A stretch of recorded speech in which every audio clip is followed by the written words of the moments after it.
It's BudPod episode 3. 3. Oh, thanks for having me. 3, thanks for having me. 3, thanks for having me. That's nice. Yeah. Yeah. I haven't thanked you. So I'm grateful for the shelter, the roof, and the hot meal that you provide at the end of each recording. Yeah, and cot. Yeah. Like a Victorian Boarding, workhouse. yeah. Board, cot. 3 hots, 1 cold a day. Gyroscope. For play. Pleasure and play. Every time, it is worth remembering how shit everyone's life was, isn't it? Sometimes it's difficult. I try to a hot meal and a cot, and then someone would be like, "Oh, wonderful!" And then it would. You sometimes have you ever read about like motives for like a Victorian murder or whatever? It's always felt like the most embarrassing is like he took his hanky.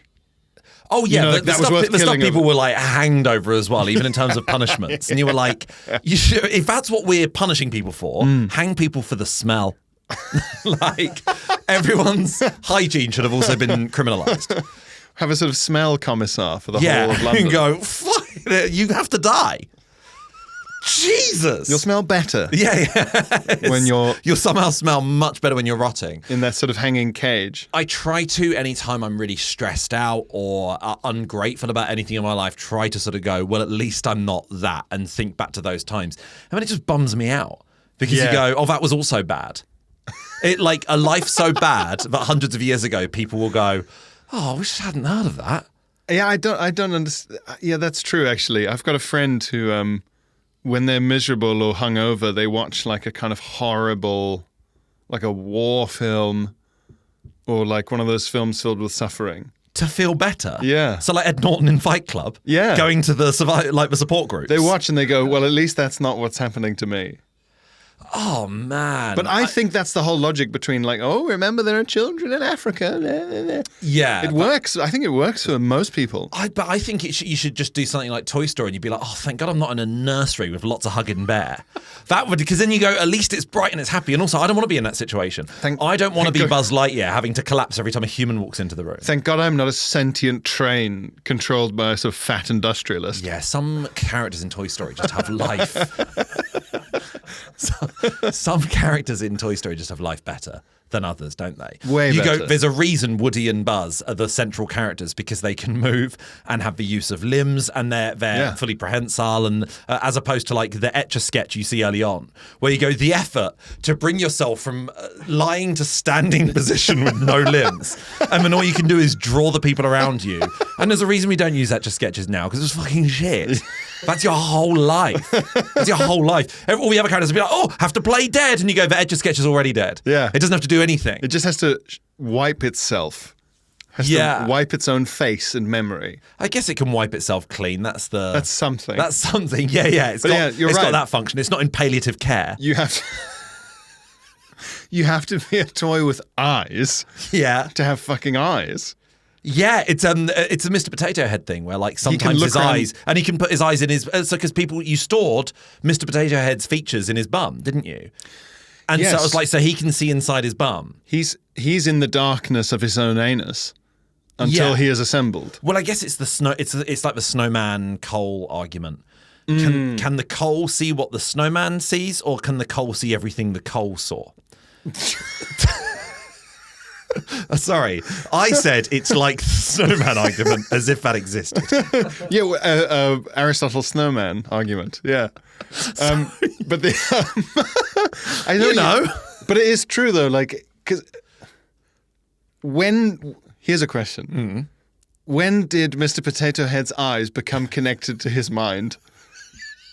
Because his mind's not connected. Is there a way that Mr. Potato Head can be lobotomized? Because they just remove that and put that in his bum as well.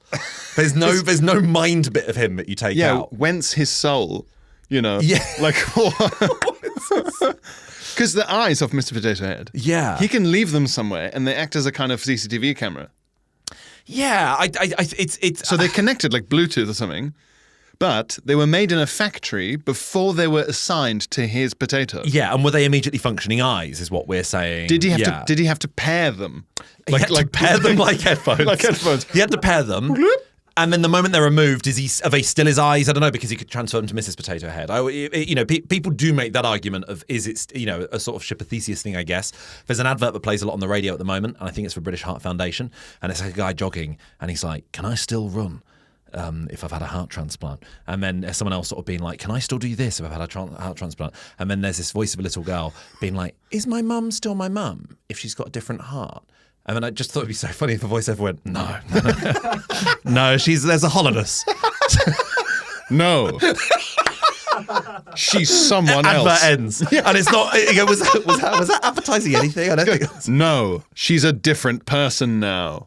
The British Heart And that's Foundation. what the advert's for. Just to let you know, they're different. Just watch out. They will be different. There's an emptiness. They'll be different. You'll sense it when you hug them. Her hair is more wiry. She has to eat meat raw now. She looks through you. She has to be invited in to homes before she can enter them. No more going to church. You're two people now. She sleeps lying down, but it's not lying down like we lie down. There's a different kind of lying down. But anyway, you take care. She's incredibly strong. She's as strong as 10 men. So could she lift a car off me? She'd decide not to. She could, but she won't. Yeah. The British Heart Foundation. I think Those adverts would make you sit up and listen in the car, though. You go, oh, that advert. Yeah, okay. Fuck off. I've been thinking a lot about the British. They've really managed to get the word out advertising-wise. I would bet 50% of the people who have the radio on completely wouldn't notice. You could have that advert playing to 1 million radio listeners for a week, and you would get 10 emails and 1 complaint. Well, I always wanted to do this on the radio, just halfway through the breakfast show, because you go, if there's a certain amount of people listening, to just during the song as Prince is playing or whatever, just turn the dials down slightly and you go, Simon in your car. And that's going to be somewhere is a Simon in his car. And if you can just nail just that one person. You triggering a breakdown remotely. Yes. Like the Manchurian candidate. Yeah. We activated Simon.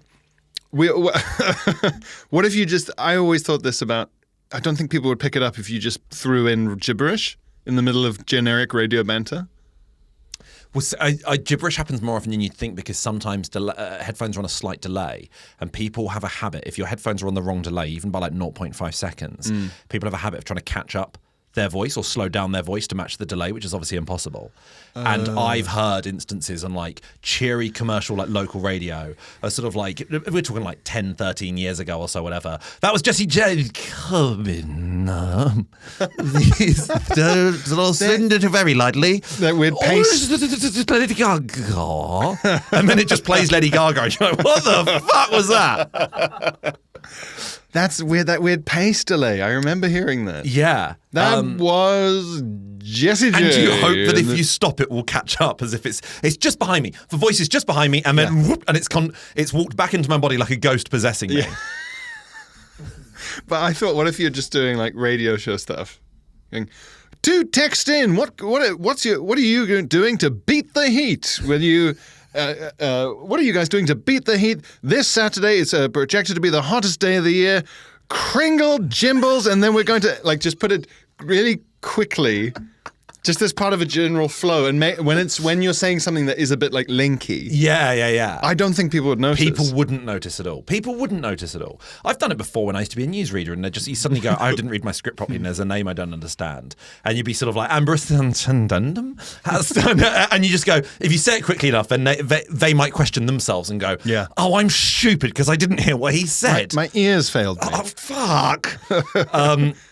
Yeah, that's the sort of thing you get on commercial radio, because sometimes as well you just get features in like real local radio where they go like, we're asking you today, what is the furthest you've ever gone to get your sugar fix? And you go, what the fuck, are you expecting messages? I killed a man. Yeah. Is that what you want to hear? He had my ice cream in his cot. So I stabbed him. His cot. It's so sinister. In the workhouse. Cot. But in conclusion, I think I think Mrs. Potato Head and Mr. Potato Head must get up. I don't either. They could swap eyes. They could swap eyes and have new experiences. But I think as well, and also when they switch their eyes the other way around, I'm like, what's wrong with that? Is that fine? Yeah. It's not like everything on the right is now going to be on the left and vice versa. Do you reckon they're into some really kinky stuff, or do you reckon nothing's kinky to them because they just see the bum as like, the bum is storage. The bum is pure storage, and there's nothing exciting about that. It's as unerotic as a cupboard. Yeah, I guess for them as well, there's no friction or tension. Like, you can put all your limbs in and not hit the sides. Yeah. So no one's getting anything out of that experience. It doesn't matter. Yeah. They do seem to feel pain. Right? The toys in Toy Story, don't they? Yeah. Don't they? Have I made that up? Am I going to have to fast forward through every Toy Story film and see them going, ow, you stepped on my toe? Sid's one-eyed doll with the spider legs would be screaming at all times. I think. But they do have a concept of death. When they go in Toy Story 3 and they're all holding hands and they're about to go into the furnace. They're going to die, yeah. They know they're going to die. And I don't know what that means because they've got no organs unless they do. What if the toys in Toy Story are actually, the idea is they are the only toys that can do that. All the other ones in like Al's Toy Barn. No, they're just Buzz Lightyear toy. They can't do anything. Those are just toys. Yeah, but these guys are.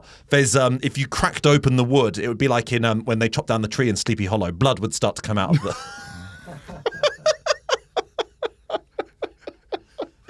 Well, there should be a bit though where like one of the evil ones they're going to that furnace should just say, "What is death to a toy?" Yeah.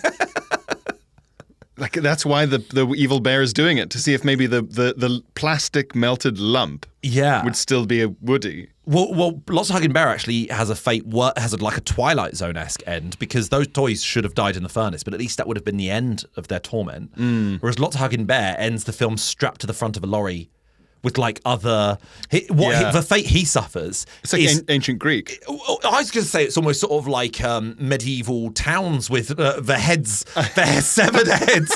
It's like he's like Guy Fawkes. Yeah. He's been hung, drawn, and quartered. But and we display him on the front of a lorry. Was alive. Yeah, he's still alive because he's just there going. On a truck forever, covered in, I guess, fumes and bugs. And there's that famous image of Lots of Hugging Bear's handwriting both before and after his confession. Oh yeah.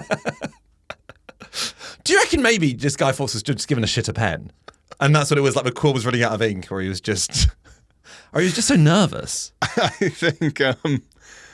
think it was because he was on one of those stationary rides. Where you go down a mine shaft they were sort of jiggling him. He was on the runaway mine train at like Alton Towers. Yeah. They said, sorry, just into Mod of Adventures. Sorry. He said, sorry. He said, I'll only sign it if you let me go to the fairground. I'll sign it on Nemesis.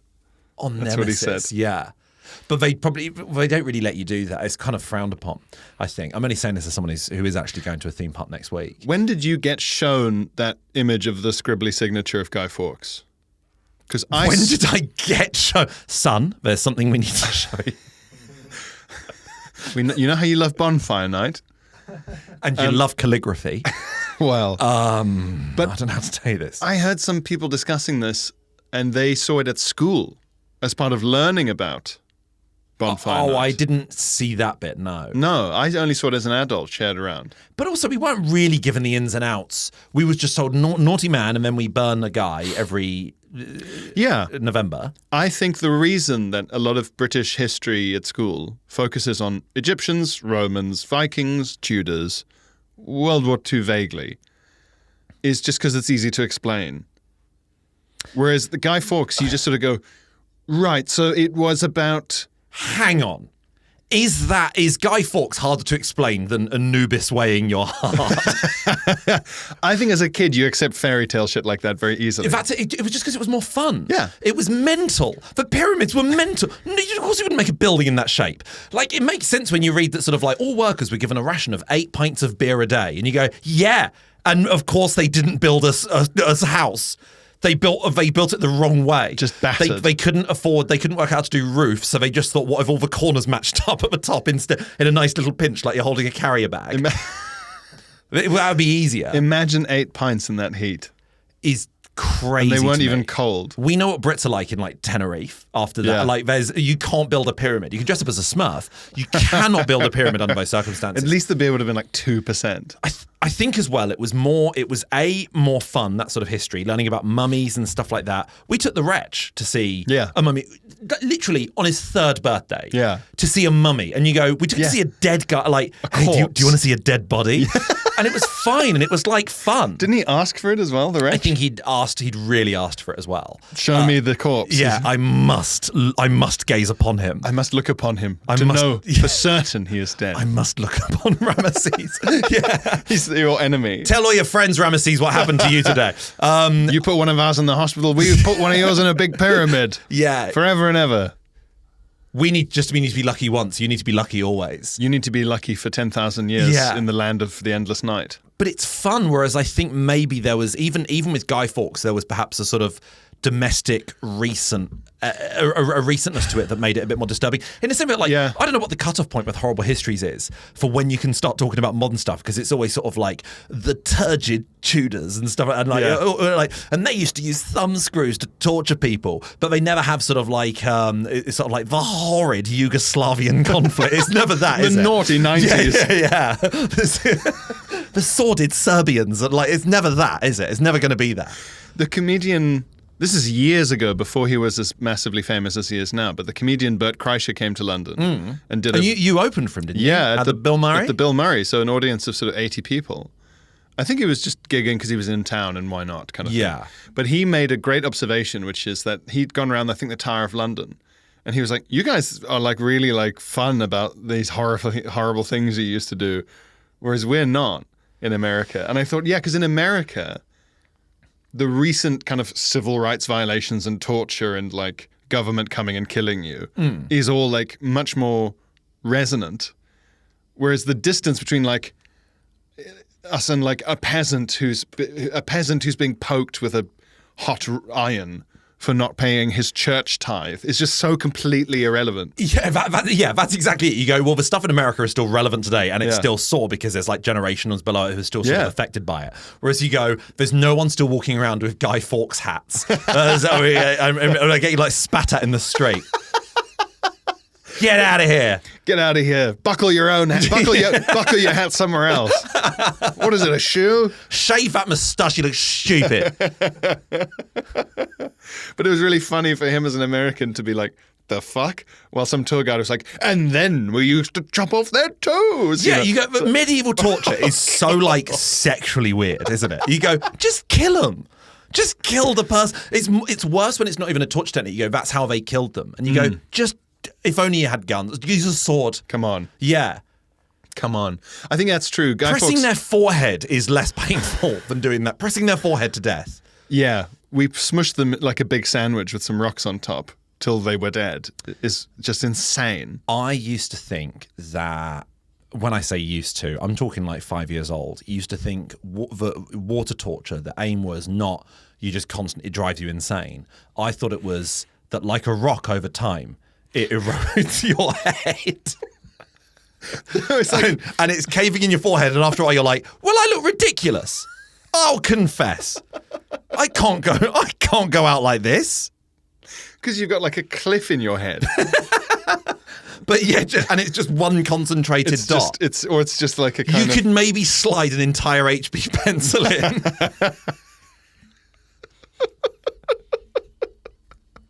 You could keep hidden messages in there. Little rolled up scrolls. Yeah. Oh, God, what is my PIN number? I mean, I must clean it out again. Yeah. It'd be horrible. No, I think that's what it'd be like, please use cotton, but like use those Q-tips. The ear things, yeah. But I think that's right. Like, Guy Fawkes is not as fun. But I think it's harder to explain. Like, as a kid, I didn't get it. Where they were like, so Guy Fawkes wanted to blow up his own parliament to try and help the King of Spain, but he wasn't Spanish. He wanted a different English person who was Catholic to be the king of the... The moment you got past the word parliament, that is as far as our education went. But the Spain thing didn't factor. And also, it wasn't ever made clear to us, are we celebrating what he tried to do? Or are we celebrating his punishment? That's it. As a kid, I was like, so we're doing explosions. Yeah. to celebrate the explosions that didn't happen. Yeah. And we're going, imagine if. What could have been? Because we don't do. Yeah. And you feel like if I get this wrong, I'm going to get really told off because people will be like, you want to blow up your own parliament? Yeah, exactly, You yeah. horrid 5-year-old boy. So we're like, You want to kill David Mellor? No, I don't want to kill David Mellor. you want to blow up Parliament to help the King of Spain, Yeah. who exists, Yeah, they have. who is real. I always just go, right, so there's explosions in the sky and a big fire to celebrate explosions in a fire that didn't happen, and we burn the... It didn't make any sense to me at all. The poem kind of clarifies a lot of it, and I say poem very loosely, but all we were told was, remember, the 5th of November, gunpowder, treason and plot. And I remember filming a TV show at a school for some reason a couple of years ago, and the poem went on and I was like, there's more verses. Yeah. And it's one of those ones that really... Shall ever be forgot. It falls off as hard as 30 days have September, April, June, November. All the rest of 30 when I said, and then the rest is just a horrible footnote. And you go, not a poem, is it?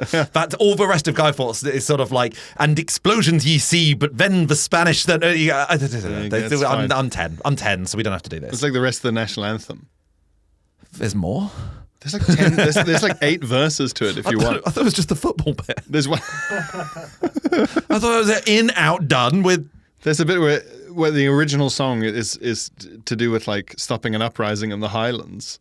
So there's a verse where it says "rebellious Scots to crush." There's a line in like the 5th verse of the old version of the national anthem. I think now they do just use the 2 verses, which are just "Good luck to the boss." Yeah. We hope you don't get sick. Yeah, we wishing you well. Wishing you well. Hope whatever you're planning comes off. Yeah. Good luck with the schemes. We don't want to have to change the lyrics again. Yeah. Yeah. Yeah. Good luck with your schemes. We're locked into King now for the rest of our life, certainly. Easily, yeah. Yeah. Easily. Something would have to go so right for it to have to...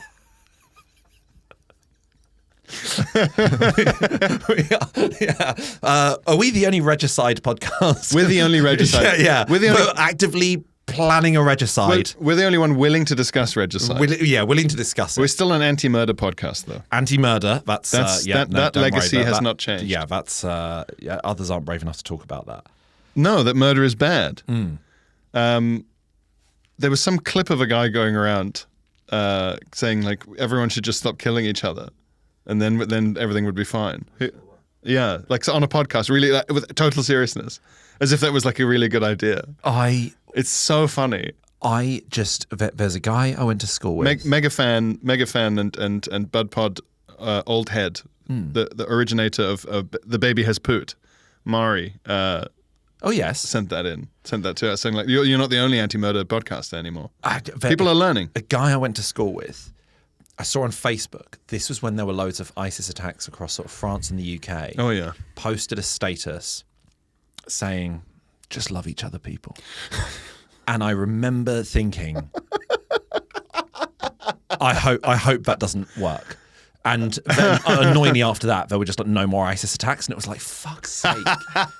He made it work. They read it. He read it. They read it, and they gave read up. it, and they Jihadi John read it. Yeah, he went, I hadn't considered that. Just so asinine, and it fully worked. Just love each other. And he was just so... I could hear his like smirk. It was just... how many comments that were just like heart or love emoji? Yeah. Oh, wow. I hadn't thought about it like that. That's a really lovely thought. Yeah. People commenting things like, quite right. Yeah. Quite right. One ISIS person commenting, no! Stop it. Yeah. Go, break it up, guys. Break it up. We can be civil. Oh, we should say, check Glenn's Instagram out for the poem we talked about, the Boomer Slop. The Boomer Slop poem. And if you can find the original on Twitter, do check that out because the replies, were amazing. It was just, people who were just fantasizing about life in the 60s when it was obviously so clearly miserable. Yeah. 10 sausages a year. On the subject of the 60s, I had a horrible memory come back recently because we're at a stage of the year where you and I have upcoming new shows, like new tour shows. At the Fringe. Come see us at the Fringe. And we're feeling sick all the time. Yeah, dreaming about it. Dreaming all the time. I woke up at 2:30 this morning. Yeah. Terrified. What happened in the dream? No dream. Just woke up and was sort of like, this is happening. This is happening soon. Oh, so you had like, okay, just a general... I woke up with I'm late. I woke up in a Kevin sort of way. And the thing is, like, we're reaching a stage now where it's in a few weeks. So anytime you have a gig that goes a bit sticky, it's so much more profound because you're like, is this what it's going to be like? Whereas if it happened in November, you're like, that's just something that happens. Yeah. And a lot of people can't really get their head around the idea of like dying on your ass as a comedian because like I've probably got relatives who, if I was like, if you saw a Michael McIntyre Michael McIntyre has probably done one work in progress this year where it went down to not much laughter. They'd be like, that's not true. Yeah. You take that back. You bastard. They react. You're horrid for saying. You apologise to Michael McIntyre. That's a horrid boy. They react. Saying, fuck off. People react like you're saying sometimes a brick wall can float and fly away and isn't heavy. Yeah, you just go. Sometimes the doctor deliberately kills the patient. You go, what? Yeah, but like we're talking like once every 2 months. But they see it also as that funniness is as an immutable characteristic, like heaviness. Well, yeah. So you just go. You know, there's really heavy weights at the gym. Sometimes they don't weigh anything at all. Before Sometimes they're completely like... Well, before I knew stand-up was like written, I thought it was just, Lee Evans goes on stage and he just is funny. Yeah. And then it's like Inception where you never remember the beginning of a dream. You go, I never remember how this set started. So I was like, something must have happened in the room to spark off all this stuff that he said. Yeah. Wow. How lucky he's had such a funny day. Thank God if it wasn't for that. We'd have had a miserable experience. I did have an old colleague who asked me that years ago. She said, do you ever worry what happens if you go out and nothing funny happens? And I just thought it's better to just preserve the magic and just go, it's a fear, it's a worry. Sure, I worry about Hasn't that. happened yet, but it might, any day now. Any day now. The idea that you're like a sort of a butterfly catcher. And you just have a big net, and you just go around trying to swoop funny things into this net. What if there's no butterflies? What if there are no butterflies? I guess I'm just like a hunter during a particularly barren season. Yeah, exactly. That's what happened. Yeah, no carrots today. Joke's gone south for the winter.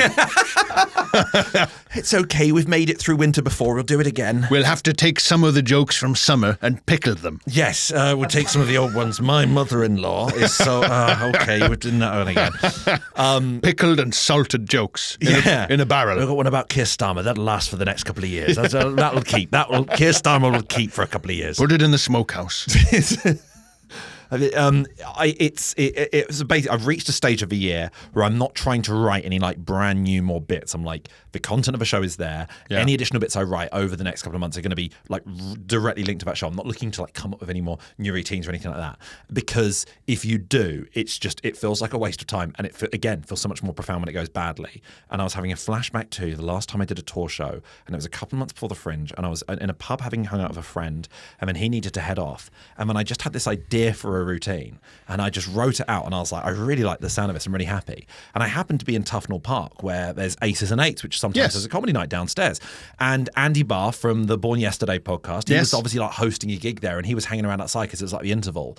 And I was like, this is a sort of thing like Chris Rock would do. The sheer arrogance of what I did, I just sort of went, can you put me on for like 5? Have you got like 5 minutes spare, but I could just try out something? And he was like, yeah, go right ahead. And I was like, brilliant, there's a couple of other bits I want to try, but I really want to try this new bit.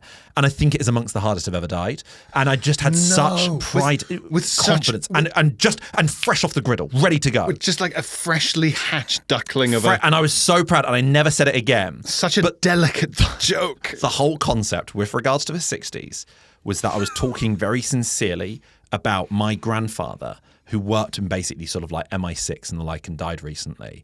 But I was talking about his traumatic experiences as a spy. Right. But it became gradually apparent that my granddad was Austin Powers. And that didn't work. Not remotely. And I was like, after his wife died, he was so traumatized, he was found like wandering naked around the shopping centre, and people were like holding up sausages to try and cover him up. And then when he lost his mojo, which I referred to as the government having him chemically castrated. Sounds like maybe you didn't make it clear enough. I didn't make it clear enough. But was it? But it was just treated as like, what the fuck happened to your why are you telling us? I was so sure about it. And it was just miserable. It was such a miserable bit. Was Andy Barr like, what the fuck have you done? You've ruined the night. Like you've said. You've ruined the night. Like you've just said, sorry, can I leap out for 5 minutes? I've got this bit I'm really excited to try. Yeah, sure. In the middle of the show. So everything afterwards depends on there being a good mood. You've just gone up and read out a list of slurs. Yeah, it sounded and then left. It sounded probably to them like my granddad had just died and I hadn't dealt with it. No. I hadn't processed it. And I'd said to him, I just need to talk. I just need to go on stage and I just need to talk. I just think there's something in this. I need to come to a conclusion. I need to come to a conclusion about my grandfather.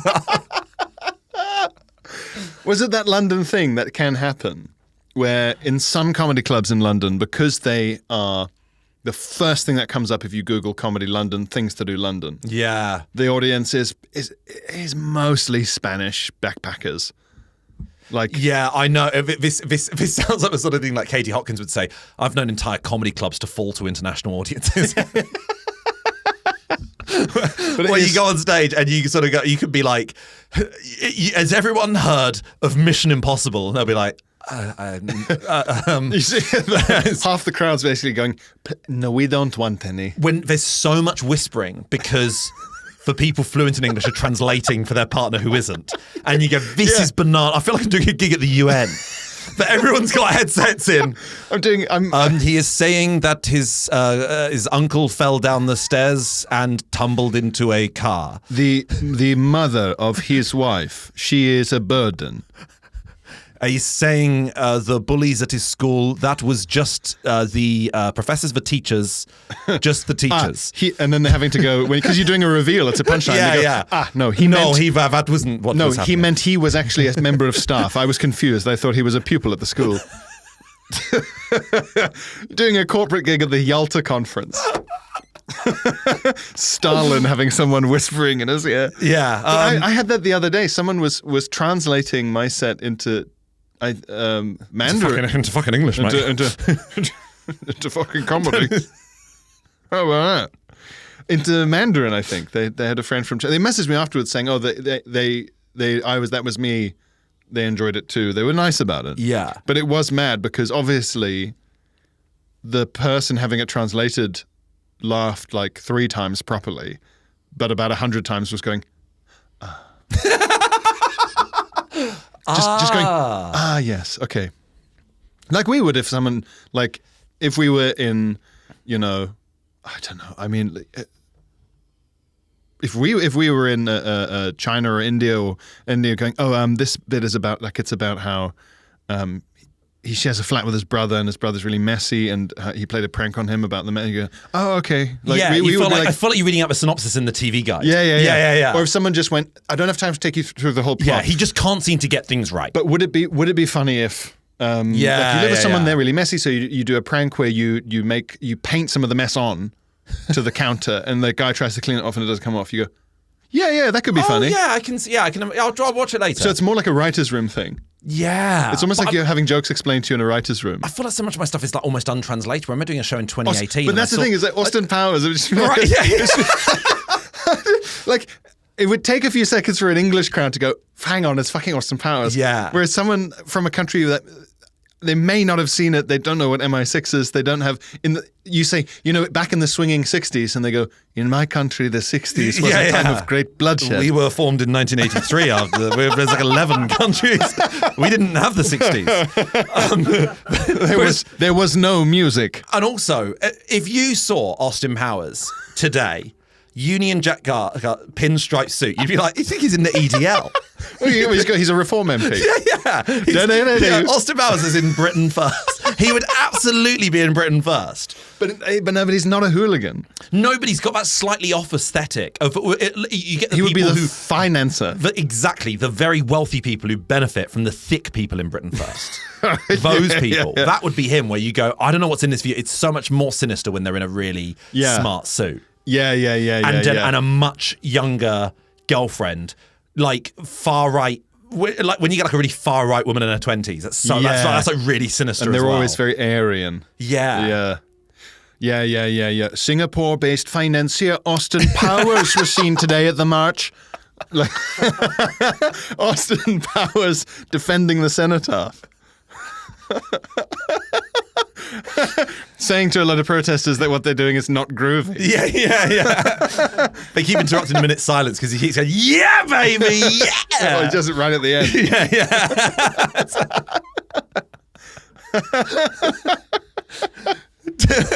Do I make you a nationalist, baby?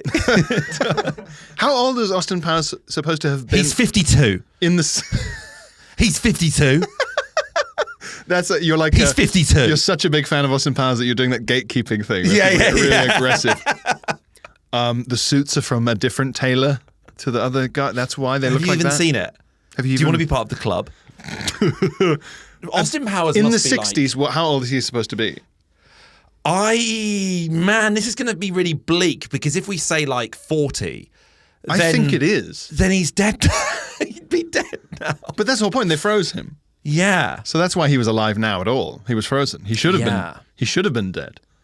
God, the idea of someone being transported with 1960s opinions to the present day. But that's what was so impressive. When I rewatched it, it really stood up, Austin Powers. Yes, you saw it twice yesterday, didn't you? I saw it twice yesterday, once this morning. I can't wake up without it. Don't talk to me until I've had my morning The Spy Who Shagged Me. Don't talk to me until I've had my morning watching Austin Powers. In brackets in full. Yeah. Director's cut. Director's cut. What was the director going? I need my voice needs to be heard. The director's going, the studio made me cut, in my opinion, 9 out of the 10 Shagadelics. Yeah. He should have been saying it constantly.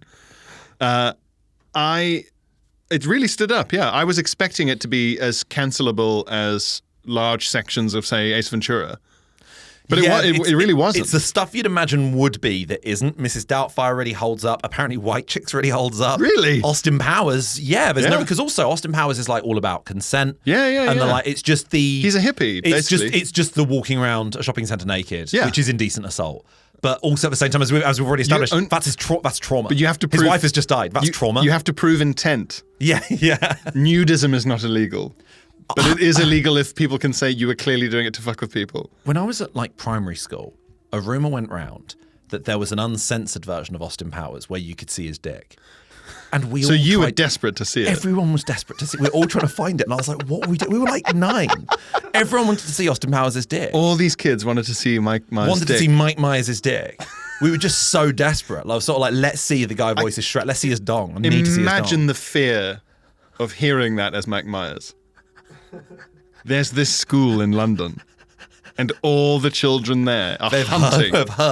They're hunting for pictures of your Yeah, they're dick. looking for leaked dick pictures online. Yeah, all these children. Yeah. And Mike Myers, you go, what the fuck? Yeah, Why? they're looking for Mr. Skin. But they think you're on Mr. Skin. Someone told them about Mr. Skin. If he was... Can we establish the worst ever name? Oh, it's a horrible name. Yeah. It's the name... Mr. Skin. It's a name from like a schlocky horror film. His entire arms are scissors. Mr. Skin. He's a doctor that's got a torch on the forehead. One of those ones, the big light, the big mirror light thing. Yes. The reflective disc. Yeah, and he says things like, Dr. Jones... You want to see inside the ark as much as I do. Get out of here, Mr. Skin. You have no idea what the power you're toying with. Marianne, don't look at the nudes! Mike Myers' dick flying out of a box and melting Mr. Skin's head off. They gazed upon the glory of Mike Myers' dick and their faces melted. Yeah, Mike Myers' dick was causing Nazis' heads to explode. Oh, it's glorious, Jones! You don't know what you're missing! 12 inches of Myers' dick. It's a very good Harrison Ford. Oh, thank you! I think it's very good. It's horrible to hear him say things like that. The work on the balls. It should be in a museum. It belongs in the Amsterdam Sex Museum. He's determined to get stuff in the set. That's where he's a lecturer. That's actually where he's a professor. Yeah. There's a girl blinking and she's just tattooed dicks onto her eyelids. What the fuck? Oh, he's just horrified. I was going to say, if Austin Powers was 40 in the 60s, like, he could have been a World War II veteran.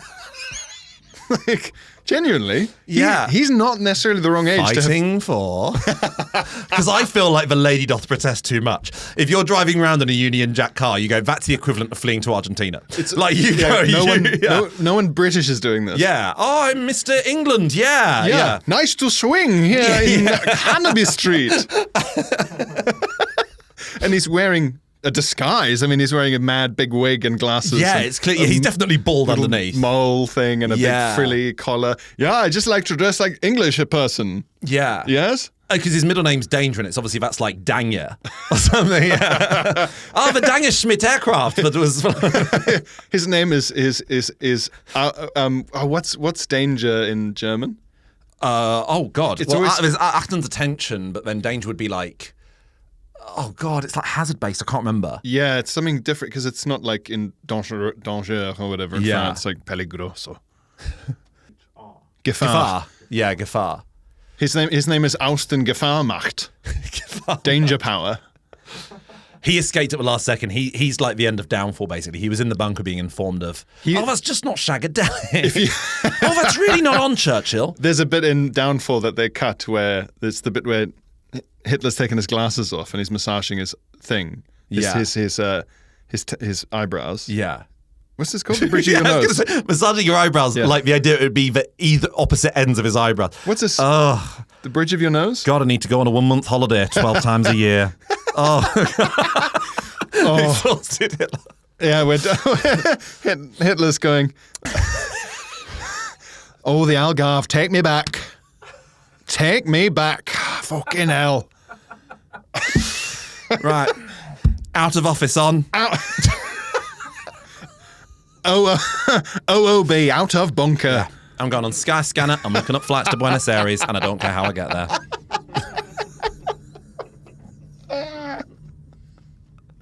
How many battalions? I need some sea. I need some sun. That's it. Eva, come on. You're coming with me. You know what? Bring the dog. The bit where he's massaging the bridge of his nose, and it's all the assembled generals, and he says they should all need to leave except for like Keitel, Jodl.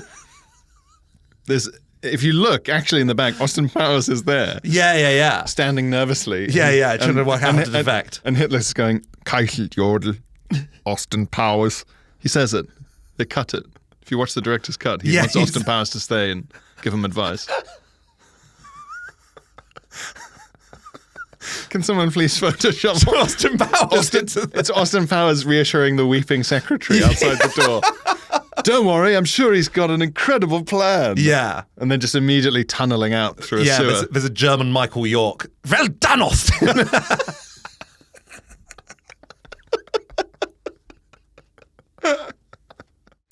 Well, speaking of crazies and bunkers, it's time to do some correspondence.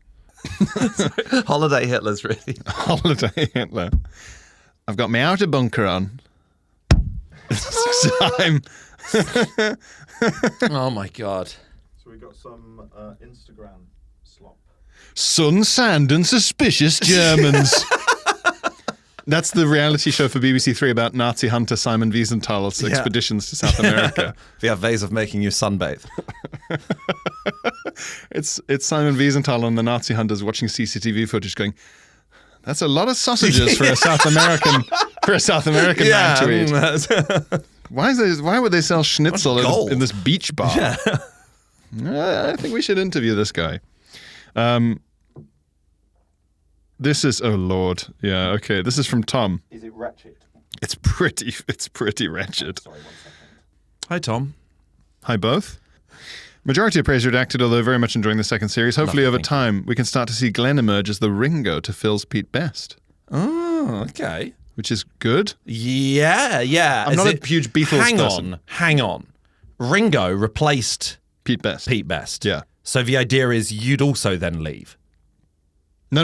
As in Pete Best was Phil. Phil, I see. Yeah. Got it. In response to your request for Facebook slop, below is the worst thing I've ever seen, although in full disclosure, I didn't see it authentically in the wild, but only being shared by people mocking it. Obviously dates from, the whole take the knee thing. Okay.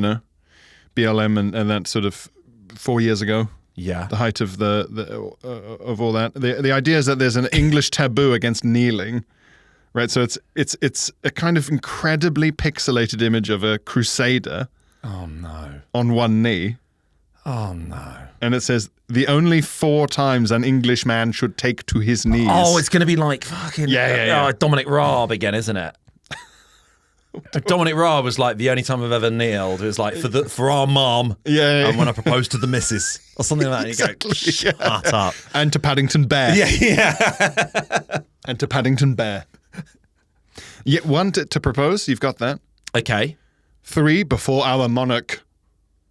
Fuck him when? When does that come up? It doesn't happen. And you don't kneel for I don't think if you met when you see people lined up to meet the king. You do a little bow. They bow, but it was a bit like Do you kneel for a knighthood? Maybe. Yes, you do. You do have to get down on your knees, yeah. But I remember when the Queen's coffin was on display and all the queues were there, you'd see so many people queuing it up, and then it was always men. When they get to the front, they didn't know what to do, and they'd make up their own military suit that was kind of like Father, Son, Holy Ghost, but in a sort of like salute. Our heaven praised mum, I hereby declare thee in heaven. And you go, oh man, this is sad to see. But then they do like a sort of hop skit, like shaking their head, goodbye, and then they walk on. And you go, well, this is a train wreck. Try and kiss it. So I think there are people who are sort of like, well, I would kneel. I would take the knee for my. Yeah. They imagine they would kneel. Yeah. Yeah. That's true. This is the thing with if you remove Victorian etiquette from society, like where there was a rule for everything, like how to go up the stairs versus how to go down. Yeah. Then people will just have to make up embarrassing things and do them. So if you don't want to be embarrassed, you have to have rules. Yeah. It's Victorian style, incredibly autistically friendly. A rule for everything. Yeah. If you can learn them, you will be correct. So we've got the only times I'd ever kneel. Okay. Proposing. Yeah. Kneeling for the king. Yeah. And BLM. I imagine it was like really woke and you go, oh, okay. What? That's the only time, and no more. And still a picture of a crusader. Yeah. No other times. Who's this guy? I was with Colin when he did it for his. Yeah, absolutely. And you'd go, you'd click through on the guy's Facebook page. Just I'd go, this guy contains multitudes. Yeah, what an incredibly complex man. Yeah. Gosh. The only statues I'd be pulling down is of slave traders. Yeah. Okay. Yeah. Okay. You're really cross. So you're saying you like it? Yes. Yeah. Okay. All right. So yeah, monarch. Yeah. Proposing to the missus. Proposing to the missus. And getting down to make a jam butty. But it's gonna be is it gonna be food? Is it gonna be frivolous? Or do you call it cob? Prayer by the bed. Yes, it before our Lord. Oh man. Yeah. Yeah. What a subservient little anyway, man. Yeah. And there's another. Mm-hmm. Think of the other thing that these people treat as a religion. And when I pretend I'm going in an elevator behind the sofa. To make my family and children giggle. And only those 4 times, not a single time more. When I sellotape shoes to my knees and pretend I've got little legs. And walk about the garden. I thought the shittest thing to do behind the sofa is to go, this is me on the airport travelator, and you just keep walking normally. It's just normal. Kneeling down. When do I kneel down? Tie shoes? It's another thing where the kneeling is completely not what you do at all. So kneeling is a false path. Just think purely about this kind of person and the other thing they're obsessed with posting about on Facebook. Okay, so Lord, monarch, wife, Churchill. You're close. Fuck, is it English? Well, World War II. Captain Tom. No. Just in World War II in general. Wait, they kneel for World War II? They kneel for the puppet? To respect our fallen. There's no kneeling. No. They don't kneel. They sort of bend down. Yeah, you go, you've never done any of this. Yeah. Oh, you've never proposed. You're single. I'm not. I'm a guy whose whole thing is imagining kneeling. Yeah. I wish I had a reason. He refuses to put his shoes on each day. Well, it doesn't cover any of the 4. Get the king on the TV or I'm not doing it. Yeah. Well, something that irritates me about this kind of slop as well is often you'll see someone really earnestly trying to share something about remembering the veterans of World War II or veterans in general, and all the pictures they're sharing are of the American military. Yeah, it'll be the American soldiers putting the flag up. Yeah. It is like the US flag as well. And you go, which is come on, mate. Once I saw one where, like, you know, they love those like silhouettes. Yeah. But the silhouette was of an American Vietnam. It was an American Vietnam War veteran silhouette. So like the wrong gun, the wrong uniform, the wrong helmet, and a Russian MiG, like in the sky behind him, being shared by like a mad English person. And you just think, you don't actually respect this because they'd be you're not so exhausted by you. If they met you, you'd be like, well, that's wrong, that's wrong. They go, oh, leave me alone. No. Leave me alone. You know, you you do it. You know the type of anger I mean. Yeah. You know this is somehow incredibly racist. That's all you need to know. You just, They go, just take me as I'm implied to be. Yeah. Stop trying to understand something because I don't mean anything. I don't mean anything specific by anything I do or say. I'm only a ball of vibes. I got a tweet years ago complaining that no one on the panel of Mott the Week was wearing a poppy. Yeah. And I wasn't the first panelist to reply, being like, this is a repeat. It was from like the summer. Really? And this, because it was on Dave or whatever, and this person said they should Photoshop them in. I mean, come on, man. You just want to say, how have you ended up in a building that's allowed? How have you ended up in any building that's allowed you to post this? They're watching it through the window of a gym. They're watching it through the window of a gym, and they've stopped a policeman to say, "Can I use your phone?" It's an emergency. It's to do with the army. Yeah, it was from like constable, whatever. I could tell it wasn't really the constable. It's to do with the military. Quick. Quick, the Irish host isn't wearing a poppy. Quick.